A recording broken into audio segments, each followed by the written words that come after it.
పితా పుత్ర పవిత్రాత్మ నామమున ఆమెన్. క్రీస్తునాథుని యందు మిక్కిలి ప్రియ సహోదరి సహోదరులారా, ఈ అక్టోబర్ జపమాల మాత మాసంలో కావలి సన్మనస్కుల యొక్క పండగని ధ్యానం చేయడానికి మిమ్మందరినీ ప్రేమతో ఆహ్వానిస్తున్నాను. ప్రియులారా, దేవుడు ప్రతి మనిషికి కూడా ఒక కావలి సన్మనస్కుని ఆధ్యాత్మిక కాపరిగా అప్పగిస్తాడు. ఈనాటి వాక్యములో మనం మరొక కోణం నుంచి కూడా ధ్యానం చేయడానికి ప్రయత్నం చేద్దాం. జపమాలను జపిస్తున్న సమయంలో మనం మరియ తల్లికి ఒక బిరుదునిచ్చి వేడుకుంటాం. ఏమిటి అంటే, సన్మనస్కుల యొక్క రాజ్ఞి మా కొరకు వేడుకొనండి. మరియమాత సన్మనస్కులకు కూడా రాజ్ఞి.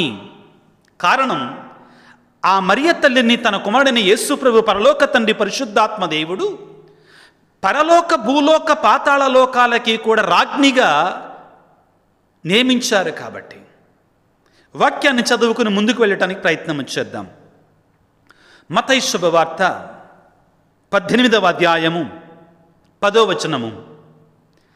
ఈ చిన్నవారిలో ఎవరిని తృణీకరింపకుడు, ఎలయన వీరి దూతలు పరలోకమందుండన నా తండ్రి సముఖమున సదా నిలిచి ఉన్నారని మీతో వక్కాణించుచున్నాను.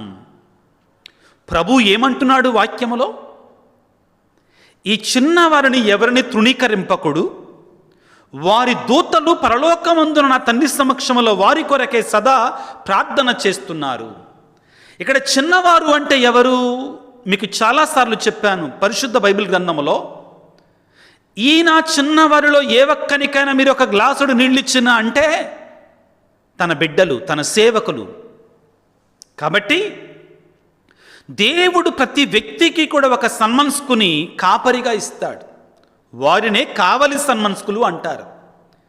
మనం మానవులం కాబట్టి ఆధ్యాత్మిక దృష్టితో ఉన్నటువంటి వారిని మనం చూడలేమండి, మన వల్ల కాదు. కానీ చాలామంది పునీతులు వారితో సంభాషించారు, వారిని చూడగలిగారు, వారితో ఎన్నో గొప్ప అద్భుతాలను చేయించగలిగారు. ఉదాహరణకి ఒక పునీతులను మీ ముందు ఉంచుతాను. నా పిల్లకు దేవుని బిడ్డలారా, పాటలు పాడేటువంటి వారికి పాలక పునీతురాలైనటువంటి పునీత సిసిలీ అమ్మగారి యొక్క జీవిత చరిత్రను మనం చదివితే, పునీత సిసిలీ అమ్మగారు ఆమె దేవునికి తన జీవితాన్ని, తన శరీరాన్ని, ఆత్మని అంకితం చేసుకుంది. అయితే ఆమెని బలవంతంగా పెళ్లి చేశారు వలేరియన్ అనే వ్యక్తికి. ఆమె అతనితో చెప్పింది, నువ్వు నన్ను తాకితే నా కావలి సన్మనస్కుడు నిన్ను ఖడ్గంతో చంపివేస్తాడు అన్నది.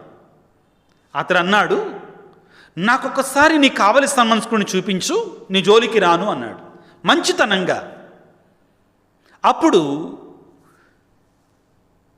ఈ సిసిలీ అమ్మగారు ఏమన్నారంటే, నీకు ఊరికే కనపడడు, యేసు ప్రభువుని నమ్మి జ్ఞానస్నానం తీసుకుంటేనే అని చెప్పింది. అలాగే చేశాడు. వెంటనే సిసిలీ అమ్మగారి పక్కన ఒక కావలి సన్మనస్కుడు ఖడ్గం పట్టుకొని నిలబడి ఉండటాన్ని చూశాడు వలేరియన్. ఇది చరిత్ర ప్రియులారా. తన సహోదరుడికి కూడా ఇది చెప్పి అతను కూడా మారు మనసు పొందటానికి కారకుడయ్యాడు. ప్రియులకు దేవుని బిడ్డలారా, యేసు ప్రభు ఈ రోజున చెప్పిన మాట, ఈ చిన్నవారి యొక్క దూతలు నిత్యము నా తండ్రి సన్నిధిలో ఉండి వీరి కొరకే ప్రార్థన చేస్తారు.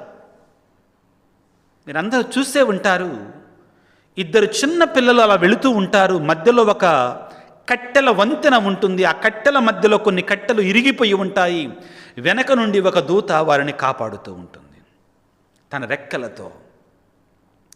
మనకు కూడా, ప్రతి ఒక్కరికి కూడా ఈ కావలి సన్మనస్కుని ఇచ్చాడు దేవుడు. మరి ఫాదర్ గారిని మాకు కనబడతల్లా, దురదృష్టం అండి. ఏంటంటే మనం ఆ కావలి సన్మనస్కుడి మాట వింటల్లా. ఇది చెడు పనిరా, దీన్ని చేస్తే నీకు మంచిది కాదని మనలో ఉన్న ఆత్మ ద్వారా ఆ కావలి సన్మనస్కుడు మనం ప్రేరేపిస్తాడు. నమ్మండి ప్రియులారా, మనలో ఒకవేళ ఎవరైనా కానీ కావలి సంస్కృతి నమ్మకపోతే మనం క్రైస్తవులం కానట్టే. బైబిల్ చెప్తుంది కదా, చాలా స్పష్టముగా వారి యొక్క సన్మనస్కులు దేవుని సన్నిధిలో ఉండి వారి కొరకే ప్రార్థన చేస్తాడు. యేసు ప్రభువే స్వయంగా చెప్పారు. అవును ప్రియులకు దేవుని బిడ్డలారా, కాబట్టి ఈ కావలి సన్మనస్కులు మనందరి కొరకే ఉన్నారు. 91వ కీర్తన 11వ వచనం నుండి చదువుకోవటానికి ప్రయత్నం చేద్దాం. దేవుడు ఏ రీతిగా తన బిడ్డలని సంరక్షించుకుంటాడు దూతల చేత. ఇక్కడ ఈ దేవుని యొక్క దూతలు కూడా దేవుని సృష్టే. వారు దేవుని యొక్క శక్తికి ప్రతీకలు. మనం 3 రోజుల క్రితం, అంటే సెప్టెంబర్ 29వ తారీఖున అతిదూతలైనటువంటి గాబ్రియేలు, రఫాయేలు, మిఖాయేలు వారి యొక్క పండగని మనం కొనియాడుకున్నాం పిల్లారా. అయితే దూతలలో అనేకులు కోకొల్లలు. దర్శన గ్రంథాన్ని మనం చదువుకుంటే పిల్లారా, అక్కడ ఏమని ఉంటుందంటే అగణిత దూతలు, లెక్కకు మిక్కుటముగా ఉన్న దూతలు అన్నమాట. దేవుని నామాన్ని ఆ గొర్రెపిల్ల యొక్క సింహాసనం ముందు దేవుని నామాన్ని స్తుతి స్తుతి స్తుతి మహిమ అని స్తుతిస్తున్నారు. దేవుని యొక్క దూతలు కోకొల్లలు, లెక్కకు మిక్కుటముగా ఉన్నటువంటి వారు. దేవుడు వీరి ద్వారా వారిని తన యొక్క వార్తావహులుగా వినియోగించుకొని మనం కాపాడుతూ ఉంటాడు. ఆపదలోనికి వెళ్లాల్సినటువంటి వాళ్ళని కాపాడబడతాం. ఎలా జరిగింది మనకు అర్థం కాదు కొన్నిసార్లు. ఎవరు మొన్న 3 రోజుల క్రితం నాకు వైజాగ్ దగ్గరలోంచి ఒక వ్యక్తి ఒక మెసేజ్ పెట్టాడు. ఫాదర్ గారండి, మా నాన్నగారు చాలా భక్తిగా ఉంటారండి, జపమాల జపిస్తారు, విశ్వాసం కలిగిన వ్యక్తి అండి అని చెప్పి, మా నాన్నగారు రైలు పట్టా దాటుతుంటే ఇటువైపు నుంచి ట్రైన్ వస్తుందని అటు జరిగేసరి అటువైపు నుంచి ఒక ట్రైన్ వచ్చిందండి. మా నాన్నగారు ఇంకేం చేయలేదంటండి. అలా నేల మీద పడుకొని భక్తితో విశ్వాసంతో, దేవా నన్ను కాపాడయ్యా, నీ దూతలను పంపించి నన్ను సంరక్షించయ్యా అని తనలో ఉన్నటువంటి జపమాలను తీసుకుని అలా పట్టుకున్నారట గట్టిగా. అద్భుతం ఏంటంటే ఆయన అనుకున్నాడట, నేను చచ్చిపోయాను అనుకున్నాడంటండి. నా దగ్గర ఇంకా మెసేజ్ ఉంది. మీలో ఒకవేళ ఈ వాక్యాన్ని వింటున్నటువంటి వాళ్ళు నాకు మెసేజ్ రాస్తే వాళ్ళు రెస్పాండ్ కాండి కింద మెసేజ్ల్లో ప్రియులారు దయచేసి. ఆ తండ్రిని ఆయన దేవునికి ప్రార్థన చేసి అక్కడ పడుకొని జపమాలను గట్టిగా పట్టుకొని ఉంటే అటువైపు ట్రైన్ వెళ్ళింది, ఇటువైపు ట్రైన్, చిన్న దెబ్బ కూడా తగలలేదంటండి. మనకు కొంతమందికి ఇవి ఎలా ఉంటాయంటే ఏముందిలే అనుకుంటామండి. ఆ రోజున అక్కడున్న స్థితిని బట్టి అయితే మా నాన్న ప్రాణాలతో బ్రతకాల్సింది కాదండి. వైజాగ్ వైపు నుంచి అతని పేరు నేను మర్చిపోయాను. మా నాన్న బ్రతకాల్సింది కాదండి. దేవుని యొక్క అద్భుతం ఆ రోజు జరిగిందని. దేవుడు తన బిడ్డలను కాపాడతాడు పిల్లారా. తన బిడ్డల చుట్టూ కూడా దేవదూతలను ఒక కంచెలాగా వేస్తాడని చెప్తాడు వాక్యములో. 91వ కీర్తన 11వ వచనములో, ప్రభువు నిన్ను తన దూతల ఆధీనమున ఉంచును. ప్రభువు నిన్ను తన దూతల ఆధీనమున ఉంచును. నీవు ఎచ్చటికి వెళ్ళినను వారు నిన్ను కాపాడుచుందురు. జాగ్రత్త గుర్తుపెట్టుకోండి ఈ మాట, రాసుకోండి దయచేసి. కావలి దూతల గురించి మాట్లాడుతున్నాడు. 91వ కీర్తన 11వ వచనం ప్రియులారా, ప్రభువు నిన్ను తన దూతల ఆధీనములో ఉంచుతాడు.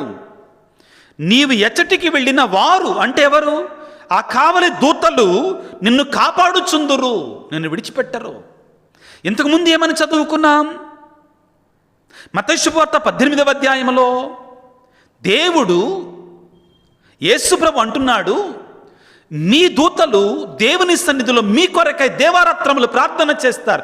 ఏ దూతలు? మనల్ని కాపాడే దూతలు ప్రియులారా, మన సంరక్షించే దూతలు. 18వ అధ్యాయం 10వ వచనము మత్తయి శుభవార్త.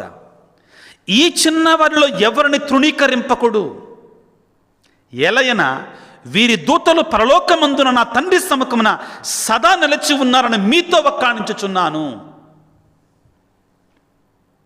కీర్తన 91 10 11 వచనాలలో దేవుడు తన దూతలకి ఆజ్ఞ జారీ చేస్తాడు. తన బిడ్డలమైనటువంటి నీతిమంతులైన మనకి ఎటువంటి ఆపద వాటిల్లకుండా కాపాడతారు. ప్రియులకు దేవుని బిడ్డలారా, మనందరం కూడా దీనిని విశ్వసించాలి. విశ్వసించకపోతే దానివల్ల ప్రయోజనం లేదండి. యేసు భగవానుడు సైతాను చేత శోధించబడ్డ తర్వాత ఎడారిలో బాప్తిస్మం పొందిన తర్వాత దూతలు వచ్చి ఆయనకు పరిచర్య చేయసాగిరి అని ఉంటుందండి. ఇదే వాక్యాన్ని మనం మరలా లూకాసు సువార్తలో యేసు ప్రభువు గెత్సెమనే తోటలో ఆవేదన పొందినప్పుడు కూడా దూతలు వచ్చి ఆయనకు పరిచర్య చేయటాన్ని చూస్తాం మనం. లూకాసు సువార్తలో మాత్రమే ఈ వాక్యం మనకు కనబడుతుందండి. యేసు ప్రభువు ఆ గెత్సెమనే తోటలో ఆవేదన పొందిన తర్వాత ఆ దూత వచ్చానని ఓదార్చటం, శక్తినివ్వటాన్ని మనం చూస్తాం. లూకాసు వార్త 22వ అధ్యాయము 42వ వచనం నుండి, పిమ్మట ఆయన రాయివేటు దూరము వెళ్ళి మోకరిల్లి, తండ్రి నీ చిత్తమైనచో ఈ పాత్రను నా వద్ద నుండి తొలగిపోనేము, కానీ నా ఇష్టము కాదు నీ చిత్తమే నెరవేరునుగా కానీ ప్రార్థించాను. అప్పుడు స్వర్గము నుండి ఒక దూత ప్రత్యక్షమై ఆయనను బలపరచను. ప్రియులారా, దేవుని యొక్క దూతలు మన చుట్టూ ఉంటారు కంచెలాగా. మరి ఎలా తెలుస్తుంది మనకి? వాళ్ళని నమ్మాలి, మన ప్రార్థన చేయాలి. నా కావలి దూత నన్ను ఈరోజు కాపాడు, నేను నీకు సమర్పించుకుంటున్నా. ప్రార్థన చెయ్యాలి కావలి దూతలకి. మనం వాళ్ళకి పర్మిషన్ ఇవ్వకపోతే వాళ్ళు మనల్ని కాపాడలేరు. We should ask them to protect us. We should ask them to guide us. We should ask them to bless us. మనం దీవించాలని, మనల్ని కాపాడాలని, మనల్ని మార్గచూపరులుగా ఉండాలని ప్రార్థన చేసుకోవాలండి. బైబిల్లో ఉన్న వాక్యాలను ఎత్తి చూపించి. ప్రియులారా, పునీతులు ఈ కావలి దూతలతో కలిసి జీవించారండి. కాబట్టి కావలి దూతలకు ఉన్న శక్తి వాళ్ళు గ్రహించారు. పునీత అగస్తీను గారు ఏమంటారో తెలుసా కావలి దూతల గురించి? దీన యాత్రికులమైన, ఈ లోకంలో యాత్రికులం, విశ్వాస యాత్రికులమైన మనలను సన్మనస్కులు జాగ్రత్తగా చూస్తూ ఉంటారు. పవిత్రంగా ఉంటే మనపై జాలి చూపుతూ ఉంటారు. దేవుని ఆజ్ఞ చొప్పున వెంటనే మనకు సహాయం అందిస్తూ ఉంటారు. మనకు ఇష్టమైన చోటకు ఎక్కడికి వెళ్ళినా వారు మనకు తోడుగా ఉంటారు. ఎంత గొప్ప వాక్యాలండి కావలి సన్మనస్కుల గురించి. గొప్ప పునీతులైనటువంటి పునీత అగస్తీను గారు పలికిన మాటలు మరొకసారి చదువుతాను, శ్రద్ధగా వినండి. దీన యాత్రికులమైన మనని సన్మనస్కులు జాగ్రత్తగా చూసుకుంటారు, మనపై జాలి చూపుతుంటారు. దేవుని ఆజ్ఞ చొప్పున వెంటనే మనకు సహాయం అందిస్తూ ఉంటారు. మనకు ఇష్టమైన చోటుకి ఎక్కడికి వెళ్ళినా వారు మనకు తోడుగా ఉంటారు. మనకు తోడుగా ఉంటారు, మనతో వస్తారు, మనల్ని కాపాడతారు, మనకు సహాయాన్ని అందిస్తారు. అదే కాలపు జెరోమ్ గారు ఏమంటారంటే పిల్లారా, ఇంకొక అడుగు ముందుకు వేసి, మానవుని ఆత్మ మిక్కిలి పరిశుద్ధముగా ఉండటం గౌరవప్రదమైనటువంటిది. అందుకే అది జీవము పోసుకున్నది మొదలు ఒక్కొక్క మనిషికి కావలి సన్మనస్కుని దేవుడు ఏర్పాటు చేశాడు. మహాగొప్ప పునీతుడు పునీత జెరోమ్ గారు ఈ యొక్క బైబిల్ గ్రంథాన్ని లాటిన్ వల్గేట్ని తర్జుమా చేసింది ఆయన దేవుని యొక్క కృపచేత. ఏమంటాడంటే, మనిషి జీవం తల్లి గర్భంలో జీవం పోసుకున్నప్పటి నుంచి కూడా దేవుడు ఒక దూతని కావలిగా ఇస్తాడంటుండే మనకి. మనం చేయాల్సిందల్లా ఏమిటి అంటే, ఈ కావలి దూతలని మనం స్నేహితులుగా ఉంచుకోవాలి. వారి మాటలు వినాలి, మనం వారికి లోబడి ఉండాలి. మనం నాకు సాయం చేయట్లేదుగా, ప్రార్థన చెయ్యి. ప్రియులారా, సమయం ఎక్కువ లేదు కాబట్టి మనం మరొక కోణాన్ని చూద్దాం. ప్రియులారా, జపమాల మాత పండగలో ఉన్నాం, మాసములో ఉన్నాం మనం. మరియమాత ఈ దేవదూతలందరికీ రాజ్ఞి, మామూలు వ్యక్తి కాదండి. దేవమాత ప్రార్థన చెప్పేటప్పుడు సన్మనస్కుల యొక్క రాజ్ఞి మా కొరకు వేడుకోనండి. ఎక్కడి నుంచి తీసుకున్నారు? అది సొంతగా తయారు చేశారు కదా చర్చ్ అనేటువంటిది. నో, బైబిలు ఆధారంగా ఉందండి. అది ఆ తల్లి దేవదూతల రాజ్ఞి. ఎక్కడ తెలుస్తుంది ఇది? మనం చాలాసార్లు దర్శన గ్రంథం 12వ అధ్యాయం చదివి ఉంటాం, కానీ ఇది మనం చూసి ఉండవండి. కొద్దిగా లోతుగా చూస్తే తెలుస్తుంది. ఎక్కడుంటుంది అది? మరియ తల్లి గురించి, యేసుప్రభు యొక్క జననాన్ని గురించి అక్కడ వర్ణించబడి ఉంటుంది. 12 నక్షత్రాల కిరీటాన్ని ధరించినటువంటి ఆ తల్లి, సూర్యుని చంద్రుని తన కిరీటంలో ధరించినటువంటి ఆ తల్లి ఎవరు? మరియ తల్లి. ప్రియులకు దేవుని బిడ్డలారా, చదువుతాను వినండి. దర్శన గ్రంథం 12వ అధ్యాయం 1వ వచనం నుండి. అంతటా దివియందు ఒక గొప్ప సంకేతము గోచరించెను. ఒక స్త్రీ దర్శనమిచ్చెను. సూర్యుడే ఆమె వస్త్రములు, చంద్రుడు ఆమె పాదముల కింద ఉండెను. ఆమె శిరస్సుపై 12 నక్షత్రముల గురించి కిరీటము ఉండెను. ఆమె నిండు చూలాలు, ప్రసవ వేదనను ఆమె మూలుగుచుండెను. ఎవరు ఈవిడ? మరియమాత. ఆమె శిశువును కనగానే సాతానుడు అనేటువంటి వాడు సాతాను దూతలతో పాటు వచ్చి శిశువును కబళించవేయటానికి ప్రయత్నం చేస్తాడు. అప్పుడు దేవదూతల రాజ్ఞి అంటే మరియ తల్లిని శిశువుని కాపాడటానికి దేవదూతల సమూహం వస్తుంది. ప్రిలారా, చదువుతాను వినండి. అంతటా దేవలోకమున యుద్ధము ఆరంభమైన. దర్శన గ్రంథం 12వ అధ్యాయం 7వ వచనాన్ని చదువుతున్నాను. అంతటా దేవలోకమున యుద్ధము ఆరంభమయ్యను. మిఖాయేలు వాని తోటి దేవదూతలను ఆ సర్పముతో యుద్ధము వనర్చరి. ఆ సర్పము దాని దూతలను వారిని ఎదిరించి పోరాడిరి. కానీ ఆ సర్పము దాని దూతలు ఓడిపోయిరి. మరియ తల్లికి ఆపద వస్తే సాతాను నుండి దేవదూతలు ముందుకు వచ్చారు. కారణం ఆమెడ దేవదూతల యొక్క రాజ్ఞి మా కొరకు వేడుకొనండి. ప్రియులారా, మనం జపమాల జపించేటప్పుడు, దేవమాత ప్రార్థన చెప్పేటప్పుడు ప్రతి చోట కూడా అర్థవంతంగా చెప్పండి. దానిని దేవుడి దీవెనలు ఉంటాయి.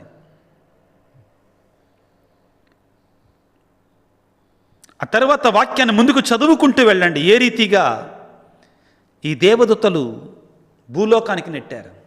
ఇక్కడ 2 మనం నేర్చుకోవచ్చు. 29వ తారీఖున అతిదూతలైనటువంటి రఫాయేలు, మిఖాయేలు, గాబ్రియేలు పడు. ఇక్కడ మిఖాయేలు దేవదూత పేరు కూడా ఉందండి. ఈ మిఖాయేలు దేవదూత పేరును మనం ప్రియులారా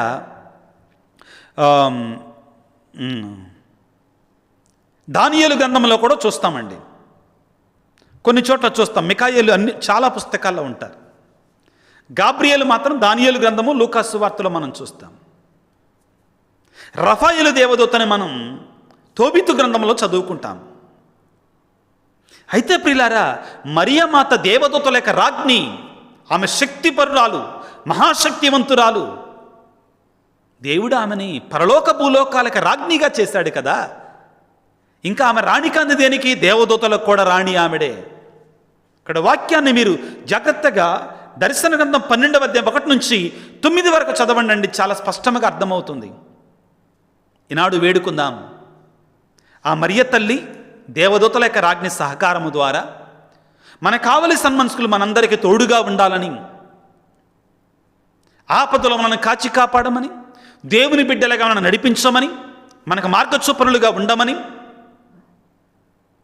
మన కొరకై నిరంతరం ప్రార్థన చేసేటువంటి వారిగా ఉండమని కీర్తన గ్రంథం 91లో మనం చదువుకున్నట్లుగా ప్రియులకు దేవుని బిడ్డలారా, ప్రభువు నిన్ను తన దూతల ఆధీనమున ఉంచును, నీవు ఎచటికి వెళ్ళినను వారు నిన్ను కాపాడుతూనే ఉంటారు. వారిని మనల్ని కాపాడమని దేవదూతలని మరియతలని ప్రార్థన చేసుకుందాం తలలో ఉంచి. సర్వశక్తిమంతుడా, సర్వోన్నతుడా, ప్రేమగల తండ్రి, మీకు స్తోత్రాలు, వందనాలు. మరియమాతని దేవదూతల రాజ్ఞిగాను, దేవదూతలను మాకు కావలసిన సన్మనస్కులుగాను ఇచ్చిన గొప్ప దేవ, మీకు స్తోత్రాలు, మీకు వందనాలు తండ్రి. ఈనాడు ఈ వాక్య పరిచయలో పాల్గొన్నటువంటి బిడ్డలను దీవించండి, ఆశీర్వదించండి. ప్రత్యేకమైన రీతిలో అనారోగ్యంతో బాధపడుతున్న బిడ్డలను మీరు దీవించండి నాయన. మీ గాయపడిన హస్తం నుండి కారి రక్తాన్ని వారి మీద ప్రోక్షించండి.